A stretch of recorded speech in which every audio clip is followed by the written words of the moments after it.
Welcome to the November edition of my foraging video series. As you can see, it's already getting darker and we're heading towards the dark and cold season of the year, at least here in the northern hemisphere. But nonetheless, I did find some plants that you can go and forage for in November. And I'm going to show you these plants in a minute. But before that, I want to give you some more reasons why I really love wild food. When you collect food in nature, you will always have something that's different than what you get in supermarkets or in places such as McDonald's. These foods are really unique in flavor, and even if you look for the same plant but in two different places in nature, they will always taste slightly differently. This is because the flavor of food is influenced by the environment in which it grows. And of course, wild foods grow in a natural environment, and so the taste will always be slightly different. But that's exactly what makes foraging so exciting, in my opinion. And this diversity that wild foods add to our diet is important from many different viewpoints. And generally speaking, diversity always translates into resilience. So, for example, the more diverse an ecosystem is, the more species we have in an ecosystem, the more resilient it is. And also, the more diverse our diet is, the more resilient and healthy we are.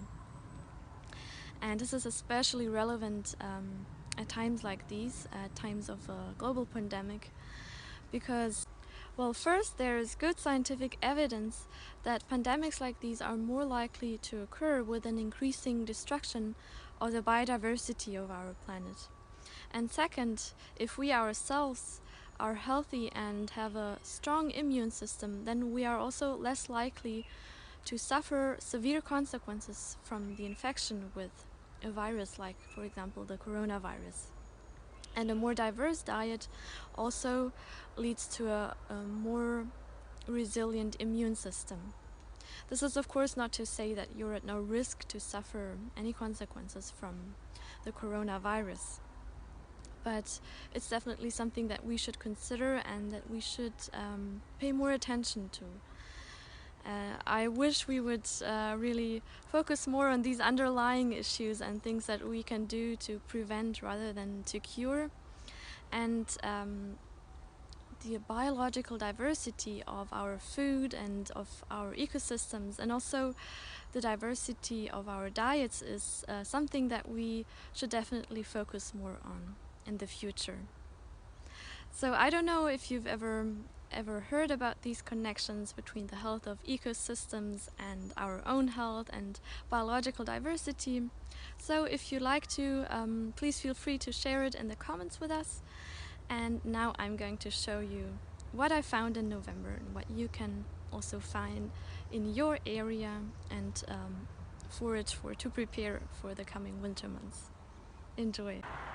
This is a golden rose. Golden rose fruits have a very high nutritional value. They are great antioxidants and are high in vitamin C, which is especially important to consume during the cold season. Golden rose fruits can be made into jellies or into alcoholic drinks. This is cleaver. It's an edible weed that you can eat either raw or cooked. Especially the young tips are delicious, and they can be used for many meals or salads.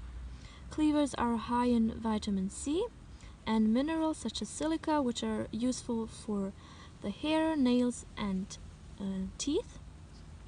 And cleavers also help purify the blood and the lymphatic system.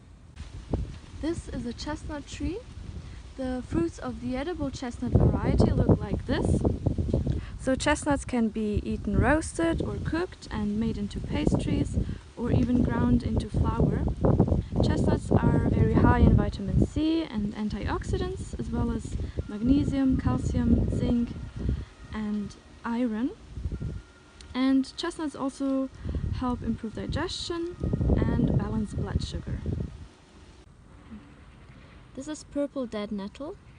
It can be used for cooking. You can add it into a pesto or into soups or smoothies or salads, for example.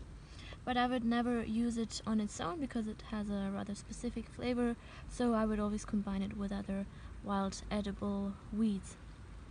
Purple dead nettle can also be used externally to help heal wounds or cuts. So for that you would use the leaves. You can also use it to make tea. Purple dead nettle has anti-inflammatory, antibacterial, and antifungal properties. And it's also good for the kidneys and may even help to alleviate seasonal allergy symptoms.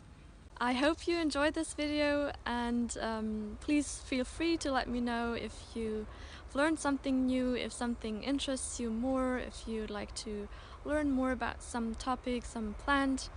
And as always, feel free to share your recipes with us, and stay healthy, stay resilient, stay strong.